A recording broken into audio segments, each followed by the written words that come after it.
తెలంగాణ ప్రభుత్వం ప్రవేశపెట్టిన నూతన పథకాల గురించి ఇప్పుడు రాయబోయే ఏ ఎగ్జామ్లోనైనా కానీ 3 నుంచి 4 క్వశ్చన్స్ వచ్చే అవకాశం ఉంది. ఈ వీడియో నుంచి మనం 3 నుంచి 4 క్వశ్చన్స్ ఎక్స్పెక్ట్ చేయొచ్చు. విధి విధానాలు ఏమున్నాయి, ఎవరు అర్హులు, ఎప్పుడు ప్రారంభించారు అనేటువంటివి ముఖ్యంగా అడుగుతారు. ఇవన్నీ కూడా ఈ వీడియోలో ఉన్నాయి. తెలంగాణ ప్రభుత్వం నూతన పథకాలు 2 ఫైళ్లపై సంతకాలు చేయడం జరిగింది. తెలంగాణ రాష్ట్రంలో కాంగ్రెస్ ప్రభుత్వం అధికారంలోకి వచ్చిన తర్వాత 2023 డిసెంబర్ 7 తొలి రోజు 2 ఫైళ్లపై సంతకాలు చేసింది. అవి ఏంటంటే, ఒకటి 6 గ్యారంటీల ముసాయిదా, రెండవది దివ్యాంగురాలైన రజనీకి ఉద్యోగం. 6 గ్యారంటీలలో ఒకటి గృహజ్యోతి ఉంది, రెండవది రైతు భరోసా ఉంది, మూడవది చేయూత ఉంది, నాలుగవది ఇందిరమ్మ ఇండ్లు, ఐదవది మహాలక్ష్మి పథకము, ఆరవది యువ వికాసం. ఈ 6 గ్యారంటీల ముసాయిదా పైన తొలి సంతకము, అదేవిధంగా దివ్యాంగురాలైన రజనీకి ఉద్యోగం, ఈ 2 ఫైళ్లపై సంతకాలు చేయడం జరిగింది. మహాలక్ష్మి పథకం అనేది, ఈ పథకాన్ని 2023 డిసెంబర్ 9న ప్రవేశపెట్టారు. దీనిలో 3 ఉప పథకాలు ఉన్నాయి. ముఖ్యంగా ఇవన్నీ కూడా ఆడవాళ్ళకు సంబంధించిన మహాలక్ష్మి పథకం. ఆర్టీసీ బస్సులలో మహిళలకు ఉచిత ప్రయాణం, రూపాయలు 500కి గ్యాస్ సిలిండరు, మహిళలకు ప్రతి నెల రూపాయలు 2500. ఇవన్నీ కూడా మహిళలకు సంబంధించినవి కాబట్టి మహాలక్ష్మి అనేటువంటి పథకం పేరు పెట్టిండు. ఈ పథకాన్ని 2023 డిసెంబర్ 9న ప్రవేశపెట్టడం జరిగింది. తొలి ఉచిత టికెట్ పొందినది ఎవరు అని అంటే బాక్సర్ నిఖజ్జరన్. ఇది ఇంపార్టెంట్.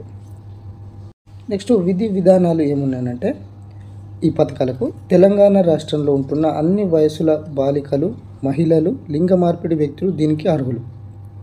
తెలంగాణ రాష్ట్రంలోని పల్లె వెలుగు ఎక్స్ప్రెస్, హైదరాబాదులో సిటీ ఆర్డినరీ, మెట్రో ఎక్స్ప్రెస్ బస్సుల్లో రాష్ట్ర పరిధిలో ఎక్కడైనా ప్రయాణించవచ్చు. ప్రయాణ సమయంలో స్థానికత ధృవీకరణ కోసం గుర్తింపు కార్డు చూపించాలి. బస్సుల్లో ప్రయాణం చేసే మహిళలకు 0 టికెట్ ఇస్తున్నారు. ఇది ఉచిత మహిళలకు ఉచిత బస్సు ప్రయాణం గురించి. మహాలక్ష్మి పథకంలో మరో ఉప పథకం ఏంది, 500కే గ్యాస్ సిలిండర్ 2024 ఫిబ్రవరి 27న సచివాలయంలో ప్రారంభం చేయడం జరిగింది. ఈ మహాలక్ష్మి పథకంలో రూపాయలు 500కే గ్యాస్ సిలిండర్ అనేటువంటిది ఎక్కడ ప్రారంభించాలంటే సచివాలయంలో ప్రారంభించారు. 2024 ఫిబ్రవరి 27న ప్రారంభించడం జరిగింది. ముఖ్య ఉద్దేశం ఏంటంటే మహిళా సాధికారత, పొగరహిత వంట కోసము. దీనికోసం ప్రజాపాలనలో దరఖాస్తు చేసుకోవాలి. ఈ పథకంలో మొత్తం లబ్ధిదారులు 39.5 లక్షలుగా గుర్తించారు. తెల్ల రేషన్ కార్డు ఉండాలి. అర్హులైన లబ్ధిదారుల పేరు మీద ఎల్పిజి గ్యాస్ కనెక్షన్ ఉండాలి. ఈ మహాలక్ష్మి పథకంలో ఈ 500కే గ్యాస్ సిలిండర్ ఈ పథకంలో మొత్తం లబ్ధిదారులు ఎంత అని అంటే 39.5 లక్షలని గుర్తుంచుకోవాలి. 3 ఏళ్ల వినియోగాన్ని పరిగణలోకి తీసుకొని దాని యావరేజ్ ఆధారంగా సిలిండర్ను కేటాయిస్తారు. అంటే సంవత్సరానికి ఎన్ని సిలిండర్లు ఇవ్వాలని చెప్పేసి ఈ 500కు సబ్సిడీ మీద ఎన్ని సిలిండర్లు అనడానికి 3 ఏళ్ల వినియోగాన్ని పరిగణలోకి తీసుకుంటారు. ఇది కూడా గుర్తుంచుకోవాలి. మొదటగా వినియోగదారుడు మొత్తం డబ్బును చెల్లించాలి. ఆ తర్వాత సబ్సిడీ మొత్తాన్ని ఖాతాలో జమ చేస్తారు. చేయూత పథకం, ఈ పథకంలో 2 కార్యక్రమాలు ఉన్నాయి. ఒకటి ఏంటంటే 10 లక్షల రాజీవ్ ఆరోగ్యశ్రీ బీమా, రెండవది రూపాయలు 4,000 నెలవారీ పెన్షన్. ఇది అమల్లోకి రాలేదు. చేయూత పథకంలో 2 ఉప పథకాలు ఉన్నాయి. 10 లక్షల రాజీవ్ ఆరోగ్యశ్రీ బీమా ఇది అమల్లోకి వచ్చింది. ఈ 4,000 పెన్షన్ ఇంకా అమల్లోకి రాలేదు. రాజీవ్ ఆరోగ్యశ్రీ బీమా గురించి అయితే 2023 డిసెంబర్ 9న శాసనసభ ఆవరణలో ప్రారంభించడం జరిగింది. 2023 డిసెంబర్ 9. ఈ పథకం ప్రధాన ఉద్దేశం ఆరోగ్య భద్రత కల్పించడము. గతంలో రూపాయలు 5 లక్షల వరకు కార్పొరేట్ ఆసుపత్రుల్లో వైద్యం అందించేవారు. దీన్ని రూపాయలు 10 లక్షలకు పెంచడం జరిగింది. ఈ పథకం బీపీఎల్ రేఖకు దిగువన ఉన్న 90.10 లక్షల కుటుంబాలకు వర్తింపజేస్తారు. గృహజ్యోతి పథకం, దీన్ని 2024 ఫిబ్రవరి 27న సచివాలయంలో ప్రారంభించారు. ఎప్పుడంటే 2024 ఫిబ్రవరి 27న. ఈ పథకం ముఖ్య ఉద్దేశం ఏంటంటే గృహ అవసరాలకు 200 యూనిట్ల లోపు గలవారికి ఉచిత విద్యుత్తు అందించడము. ఈ పథకం ముఖ్య ఉద్దేశం ఏంటంటే గృహ అవసరాలకు 200 యూనిట్ల లోపు గలవారికి ఉచిత విద్యుత్ అందించడం. విధి విధానాలు ఏంటంటే ప్రజాపాలనలో దరఖాస్తు చేసుకున్న లబ్ధిదారులు తెల్ల రేషన్ కార్డు, ఆధార్ కార్డు కలిగి ఉండి వాటిని లింక్ చేసి ఉండాలి. ఇది కేవలం గృహ అవసరాలకు మాత్రమే వర్తిస్తుంది. వ్యాపార వినియోగానికి ఈ పథకం వర్తించదు. ఈ పథకానికి సంబంధించిన జీరో బిల్లులు మార్చి మొదటి వారం నుంచి జారీ చేశారు. నెక్స్ట్ ఇంకోటి ఏంటంటే ఇందిరమ్మ ఇండ్ల పథకము. 2024 మార్చి 11న భద్రాచలంలో ఈ పథకాన్ని ప్రారంభించారు. ఎప్పుడంటే 2024 మార్చి 11న ఎక్కడంటే భద్రాచలంలో ఇందిరమ్మ ఇండ్ల పథకం. ముఖ్య ఉద్దేశం ఏంటంటే ఇల్లు లేని వారికి ఇంటి స్థలం ప్లస్ 5 లక్షల రూపాయలు ఇస్తారు. సొంత ఇంటి స్థలం ఉంటే 5 లక్షల రూపాయలు ఇస్తారు. ఇల్లు లేని వారికి ఇంటి స్థలం ప్లస్ 5 లక్షలు, సొంత ఇంటి స్థలం కలిగి ఉన్న వారికి 5 లక్షలు ఇస్తారు. ఇది ఇందిరమ్మ ఇండ్ల పథకంలో ఇచ్చే సహాయము. తెలంగాణ ఉద్యమకారులకు 250 గజాల ఇంటి స్థలం ఇస్తారు. ఆహార భద్రత కార్డు ఆధారం చేసుకొని లబ్ధిదారుల గుర్తింపు ఉంటుంది. లబ్ధిదారుడు దారిద్ర్య రేఖకు దిగువన ఉండాలి. ఒక్కో నియోజకవర్గానికి 3500 ఇళ్ల నిర్మాణాన్ని లక్ష్యంగా నిర్ణయించారు. ప్రభుత్వం సంవత్సరానికి 4.5 లక్షల ఇళ్ల నిర్మాణం చేపట్టాలని లక్ష్యంగా పెట్టుకుంది. ఒక్కో నియోజకవర్గానికి ఎన్ని ఇళ్ల నిర్మాణం అనేది 3500 ఇళ్ల నిర్మాణము. అదేవిధంగా ప్రభుత్వం సంవత్సరానికి ఎన్ని ఇళ్ల నిర్మాణం లక్ష్యంగా పెట్టుకుందంటే 4.5 లక్షల ఇళ్ల నిర్మాణం. మహిళల పేరిట ఇందిరమ్మ ఇల్లు మంజూరు చేస్తారు. జిల్లా ఇన్ఛార్జి మంత్రిని సంప్రదించి జిల్లా కలెక్టర్ ఇల్లు మంజూరు చేస్తారు. గ్రామ వార్డు సభల్లో ఆమోదం పొందిన తర్వాత కలెక్టర్ ఎంపిక చేస్తారు. 4 దశల్లో సబ్సిడీ ఇవ్వడం జరుగుతుంది. దీంట్లో బేస్మెంట్ స్థాయికి రూపాయలు 1 లక్ష, పైకప్పు స్థాయి రూపాయలు 1 లక్ష, పైకప్పు నిర్మాణం తర్వాత రూపాయలు 2 లక్షలు, నిర్మాణం పూర్తయిన తర్వాత రూపాయలు 1 లక్ష. ఈ విధంగా 4 దశల్లో సబ్సిడీ ఇస్తారు. ఎన్ని దశలు అంటే 4 దశలు. బేస్మెంట్ స్థాయి 1 లక్ష, పైకప్పు స్థాయి 1 లక్ష, పైకప్పు నిర్మాణం తర్వాత 2 లక్ష, నిర్మాణం పూర్తయిన తర్వాత 1 లక్ష. అభయహస్తం లోగో ప్రజాపాలన గురించి 2023 డిసెంబర్ 27న లోగోను ఆవిష్కరించడం జరిగింది. అభయహస్తం లోగోను ఎప్పుడు ఆవిష్కరించారు? 2023 డిసెంబర్ 27. 2023 డిసెంబర్ 28 నుంచి 2024 జనవరి 6 వరకు ప్రజాపాలనలో దరఖాస్తులు చేసుకోవడానికి అవకాశం కల్పించారు. ఈ ప్రజాపాలనలో అభయహస్తం కింద దరఖాస్తులు ఎప్పుడు స్వీకరించాలంటే 2023 డిసెంబర్ 28 నుంచి 2024 జనవరి 6 వరకు అని ఇది తేదీ గుర్తుంచుకోవాలి. ప్రజాపాలనలో దరఖాస్తులు ఎన్ని పథకాల కోసము దరఖాస్తులు స్వీకరించాలంటారు? 5 పథకాల కోసం దరఖాస్తులు స్వీకరించడం జరిగింది. దీనిలో లేనిది ఏంటంటే యువ వికాసం. 6 గ్యారంటీల్లో ఒక యువ వికాసంకు సంబంధించి దరఖాస్తులు స్వీకరించలేదు. 6 గ్యారంటీల అమలుకు మంత్రివర్గ ఉపసంఘం ఏర్పాటు చేశారు. ఎప్పుడు ఏర్పాటు చేశారు? ఇది ఇంపార్టెంట్ అవుతుంది. 2024 జనవరి 28న ఏర్పాటు చేశారు. ఇందులో ఎవరెవరు ఉన్నారని కూడా గుర్తుంచుకోవాలి. 6 గ్యారంటీల అమలుకు మంత్రివర్గ ఉపసంఘం 2024 జనవరి 8న ఏర్పాటు చేశారు. మంత్రివర్గ ఉపసంఘంలోని సభ్యులు ఉప ముఖ్యమంత్రి బట్టి విక్రమార్క చైర్మన్గా ఉన్నారు. శ్రీధర్ బాబు, పొంగులేటి శ్రీనివాసరెడ్డి ఇతర సభ్యులు.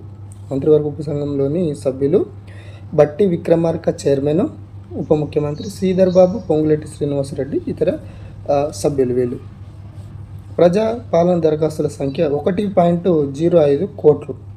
ఈ దరఖాస్తుల సంఖ్య ఎంత వచ్చింది? 1.05 కోట్లు. 6 గ్యారంటీలను ప్రభుత్వం అధికారంలోకి వచ్చిన 100 రోజుల్లో అమలు చేయాలని నిర్ణయించడం జరిగింది. అభయహస్తం పథకానికి రాష్ట్ర ప్రభుత్వం 2024-25 మధ్యంతర బడ్జెట్లో రూపాయలు 53,196 కోట్లు కేటాయించడం జరిగింది. 53,196 కోట్లు. ఇంకా ఇతర పథకాలు చూసుకుంటే తెలంగాణ మహిళా శక్తి. ఈ పథకాన్ని 2024 మార్చి 12న సీఎం సికింద్రాబాద్ పరేడ్ గ్రౌండ్లో ప్రారంభించారు. ఉద్దేశం ఏంటంటే మహిళా సాధికారత కోసం స్వయం సహాయక సంఘాలకు వడ్డీ లేని రుణాలను పునఃప్రారంభించడం జరిగింది. వాస్తవంగా ఈ పథకం 2014 నుంచి అమల్లో ఉంది. 2019-20 నుంచి నిధులు నిలిపేయడం వల్ల ఈ పథకాన్ని తిరిగి ప్రవేశపెట్టడం జరిగింది. ఇది పునఃప్రారంభించడం జరిగింది. ఎందుకంటే నిధులు నిలిపివేయడం వల్ల దీన్ని పునఃప్రారంభించడం జరిగింది. విధి విధానాలు ఏంటంటే ఒక్కో గ్రామ పరిధిలో రూపాయలు 1 కోటి వరకు రుణం ఇస్తారు. మొదటి ఏడాదిలో 5,000 గ్రామాలకు రూపాయలు 5,000 కోట్ల రుణాలు ఇస్తారు. ఇదేంది? తెలంగాణ మహిళా శక్తి పథకం కింద మహిళా సంఘాల సభ్యుల కోసం ప్రత్యేకంగా రుణ బీమా పథకం అమలు హామీ చేస్తారు. సభ్యులు మరణిస్తే రుణమాఫీ చేసే విధానం ఈ బీమా అమలు అన్నట్టు. 63.86 లక్షల మంది మహిళలకు 5 లక్షల జీవిత బీమా సౌకర్యం కల్పించడం జరిగింది. ఎంతమంది అంటే 63.86 లక్షల మంది మహిళలకు. ఇంకొక పథకం ఏంటంటే T safe, travel safe. T అంటే ట్రావెల్ సేఫ్ను 2024 మార్చి 12న ప్రారంభించడం జరిగింది.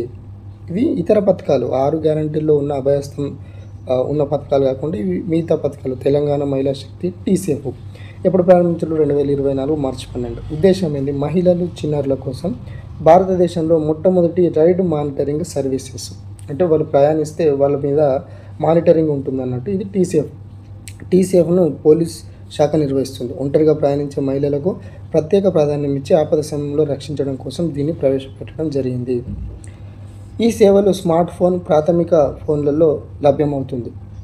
ఫోన్ ద్వారా 100 లేదా 112ను నంబర్కు ఫోన్ చేసి IVR ఆప్షన్ ద్వారా 8 నంబర్ను ఎంపిక చేసుకొని ఈ సేవలను పొందవచ్చు. 100 లేదా 112 నంబర్కు ఫోన్ చేసి ఇది మనము ఈ సేవలు పొందవచ్చు. నెక్స్ట్ ఇంకొకటి ఏంటంటే గిగ్ వర్కర్ల కోసం ప్రమాద బీమా. ఈ పథకాన్ని ఎప్పుడు ప్రారంభించారు? 2023 డిసెంబర్ 24న సీఎం ప్రకటించారు. ఈ పథకాన్ని ఫుడ్ డెలివరీ, క్యాబ్లు, ఆటో రిక్షాల కార్మికులకు 5 లక్షల ప్రమాద బీమా అందించడానికి ఈ పథకాన్ని ప్రకటించారు. గిగ్ వర్కర్ల కోసం ప్రమాద బీమా అనేటువంటిది ఫుడ్ డెలివరీ, క్యాబ్లు, ఆటో రిక్షాల కార్మికులకు ఎంత ప్రమాద బీమా ఉంటుందంటే 5 లక్షల ప్రమాద బీమా ఉంటుంది. రాజీవ్ ఆరోగ్యశ్రీ పథకం కింద 10 లక్షల ఆరోగ్య భద్రతను కల్పిస్తుంది. ప్రీమియం మొత్తము ప్రభుత్వమే చెల్లిస్తుంది. ఇంకొక పథకము అమ్మ కోసం. పథకం ప్రారంభం ఎప్పుడంటే 2024 మార్చి 11న. ఉద్దేశం ఏంది? నూతనంగా ప్రసవించిన తల్లుల కోసము.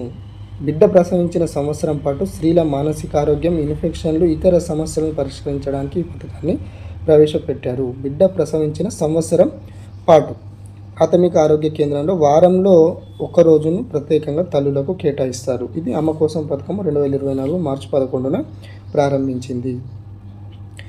కొన్ని క్వశ్చన్స్. కాంగ్రెస్ ప్రభుత్వం అభయహస్తం 6 గ్యారంటీలకు 2024-25 రాష్ట్ర మధ్యంతర బడ్జెట్లో ఎంత కేటాయించింది? 2024-25 రాష్ట్ర మధ్యంతర బడ్జెట్లో కాంగ్రెస్ ప్రభుత్వం అభయహస్తం 6 గ్యారంటీలకు ఎంత కేటాయించిందని అంటే 53,196 కోట్లను కేటాయించింది. గృహజ్యోతి పథకం ముఖ్య ఉద్దేశం ఏమిటి? గృహ అవసరాలకు 200 యూనిట్ల లోపు ఉచిత విద్యుత్ ఇవ్వడం గృహజ్యోతి పథకం ఉద్దేశం కాబట్టి ఆప్షన్ 4 అనేటువంటి కరెక్ట్ ఆన్సర్ అవుతుంది. గృహ అవసరాలకు 200 యూనిట్ల లోపు గలవారికి ఉచిత విద్యుత్తు.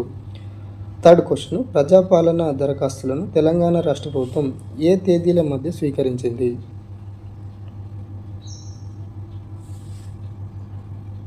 2023 డిసెంబర్ 28 నుంచి జనవరి 6 వరకు కేటాయించింది.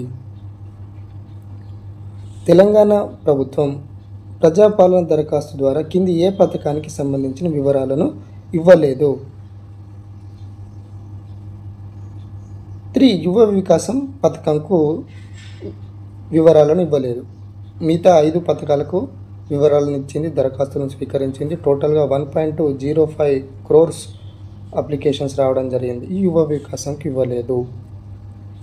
తెలంగాణలో మహిళలు, చిన్నారుల కోసం రైడ్ మానిటరింగ్ సర్వీస్ను కింది ఏ పథకం ద్వారా అమలు చేస్తున్నారు? 3 టీ సేఫ్. ఓకేనా, ట్రావెల్ సేఫ్. రైతు భరోసా కార్యక్రమంలో లేని అంశం ఏది?